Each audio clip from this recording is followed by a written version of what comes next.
Medical killing হতে পারে এ ধারণা আমরা করতেই পারি। আওয়াজ করে বলেন ঠিক কিনা? যে সময়টা আমরা কাটাচ্ছি এত সুন্দর সময় বাংলাদেশ আর পাবে না। সম্মানিত সুধী, হযরতুল আল্লাম শহীদ মরহুম আল্লামা দেলওয়ার হোসেন সাঈদী রাহিমাহুল্লাহ, ওনার স্মৃতি বিজড়িত আজকের এই ঐতিহাসিক প্যারেড ময়দানের তাফসিরুল কোরআনের প্রোগ্রামে সব আছে। স্টেজ আছে, শ্রোতা আছে, প্যান্ডেল আছে, মিডিয়া কাভারেজ আছে, কিন্তু আমাদের কলিজার টুকরাটা আমাদের মাঝে নাই। আজকের এই প্রোগ্রামে আলোচক হয়ে এই চেয়ারে আমি না বসে ওই শ্রোতাদের কাতারে বসে যদি আমাদের আল্লামার নুরানি চেহারার দিকে তাকিয়ে ওয়াজ শুনতে পারতাম, আমাদের হৃদয়টা ঠান্ডা হয়ে যেত, আমাদের তৃষ্ণার্ত হৃদয় শান্ত হতো। সব আজকে আছে, কি যেন নাই, ঠিক কিনা বলেন? আল্লাহ তাআলা প্রতি 100 বছরে একজন মুজাদ্দিদ পাঠান, প্রতি 100 বছরে একজন মুজাদ্দিদ, যিনি সমাজকে সংস্কার করেন। আল্লামা দেলওয়ার হোসেন সাঈদী রাহিমাহুল্লাহ ছিলেন তেমন একজন মুজাদ্দিদ। চিৎকার করে বলেন ঠিক কিনা? উনি শিরক বিদআতের আস্তানাকে তছনছ করে দিয়েছেন, তাওহীদের বাণীকে সমুন্নত করেছেন, গণমানুষের কাছে তাফসিরুল কোরআনকে জনপ্রিয় করেছেন। আজীবন আজীবন তিনি ইসলামকে বিজয়ী শক্তি হিসেবে দেখার স্বপ্ন দেখতেন।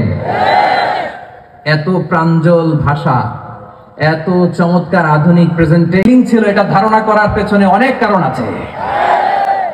তিনি আধিপত্যবাদের বিরুদ্ধে সোচ্চার ছিলেন, ফ্যাসিবাদের বিরুদ্ধে সোচ্চার ছিলেন, রাজনৈতিক প্রতিহিংসার শিকার ছিলেন। এজন্য এটা মেডিকেল কিলিং হতে পারে এ ধারণা আমরা করতেই পারি। আওয়াজ করে বলেন ঠিক কিনা? যে সময়টা আমরা কাটাচ্ছি এত সুন্দর সময় বাংলাদেশ আর পাবে না। আমাদের জন্মের পর থেকে এরকম চমৎকার সময় আমরা পাই নাই। এটাই আসল সময়। আমরা ইন্টারিম গভর্নমেন্টের কাছে দাবি জানাই, উচ্চতর তদন্ত কমিটি করে এটা কি হত্যাকাণ্ড ছিল নাকি স্বাভাবিক মৃত্যু ছিল, এই রিপোর্ট গণমানুষের কাছে প্রচার করে জানাতে হবে। এই দাবির সাথে কি সবাই আপনারা একমত? কারা কারা একমত হাত তুলে দেখান।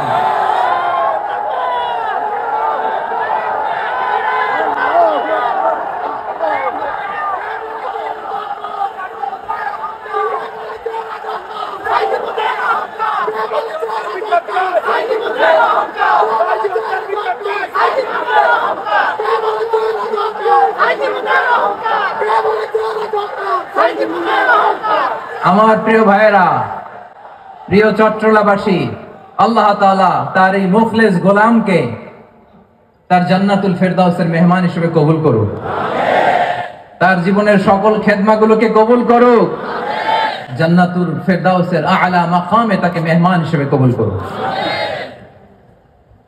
আল্লামা শহীদ দেলওয়ার হোসেন সাঈদী রাহিমাহুল্লাহ, উনি ছাড়াও এই ঐতিহাসিক ময়দানে কথা বলেছেন আল্লামা লুৎফুর রহমান রাহিমাহুল্লাহ। চলে গিয়েছেন আমাদেরকে ছেড়ে। তিনি বলতেন, ইনশাআল্লাহ মিজান আবার আসবে। হুজুর, আমি তো আসলাম, আপনি তো আমাদেরকে ছেড়ে চলে গেলেন। আল্লাহু আকবার, আল্লাহু আকবার, আল্লাহু আকবার।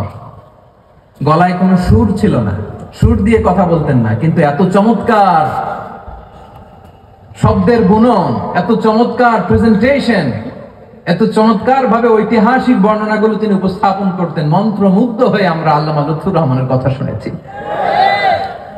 আমরা হযরতুল আল্লাম লুৎফুর রহমান রাহিমাহুল্লাহর জন্য এই বিশাল ময়দান থেকে দোয়া করছি, আল্লাহ তাআলা তুমি তোমার এই খাদেমকে জান্নাতের মেহমান হিসেবে কবুল করে নাও। আরো অনেক আল্লামারা এখানে কথা বলেছেন, বিশেষ করে বাইতুল শরফের মরহুম পীর সাহেব হুজুর থেকে শুরু করে আরো যারা যারা তারকাতুল্য ওলামায়ে কেরাম এই চট্টগ্রামের ময়দানে কথা বলেছেন, আলো ছড়িয়েছেন। আমরা এই লক্ষ লক্ষ তাওহীদি জনতাকে নিয়ে তাদের জন্য দোয়া করছি, আল্লাহ তাআলা ওনাদের জীবনের সকল ভুল ত্রুটি ক্ষমা করে দিয়ে তাদেরকে জান্নাতুল ফেরদাউসের মেহমান বানিয়ে নেই।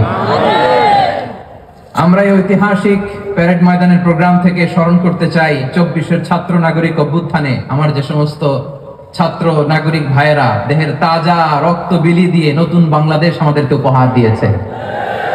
বিশেষ করে আপনাদের এই চট্টগ্রামের শহীদ ফাইসাল, শহীদ ওয়াসিম সহ সকল শহীদকে আল্লাহ তাআলা কবুল করুক, আমরা সবাই পড়ি আমিন। প্রিয় ভাইয়েরা, আমি নগণ্য একজন কোরআনের ছাত্র, এত বিশাল মঞ্চে এত বড় প্ল্যাটফর্মে কথা বলা আমার জন্য সাজে না। তারপরও আমাদের মুরব্বীরা আমাদের ডানে বায়ে বসে আছেন, ওনাদের আদেশ ক্রমে, ওনাদের অনুমতি ক্রমে কিছু কথা আজকের এই ঐতিহাসিক প্রোগ্রামে আপনাদের সামনে উপস্থাপন করার চেষ্টা করব। ওমা তৌফিক ইল্লা বিল্লাহ। প্রিয় ভাইয়েরা, 5 দিন ব্যাপী এই তাফসীরুল কোরআনের প্রোগ্রামে অনেক ওলামা হযরত কথা বলেছেন। যারা কোরআন সুন্নাহ থেকে আমাদেরকে কোরআনের কথাগুলো শোনালেন, আমরা যেন সেগুলো আমল করতে পারি, আল্লাহ আমাদেরকে তৌফিক দান করুন। শুরুতে আমাদের নিয়ত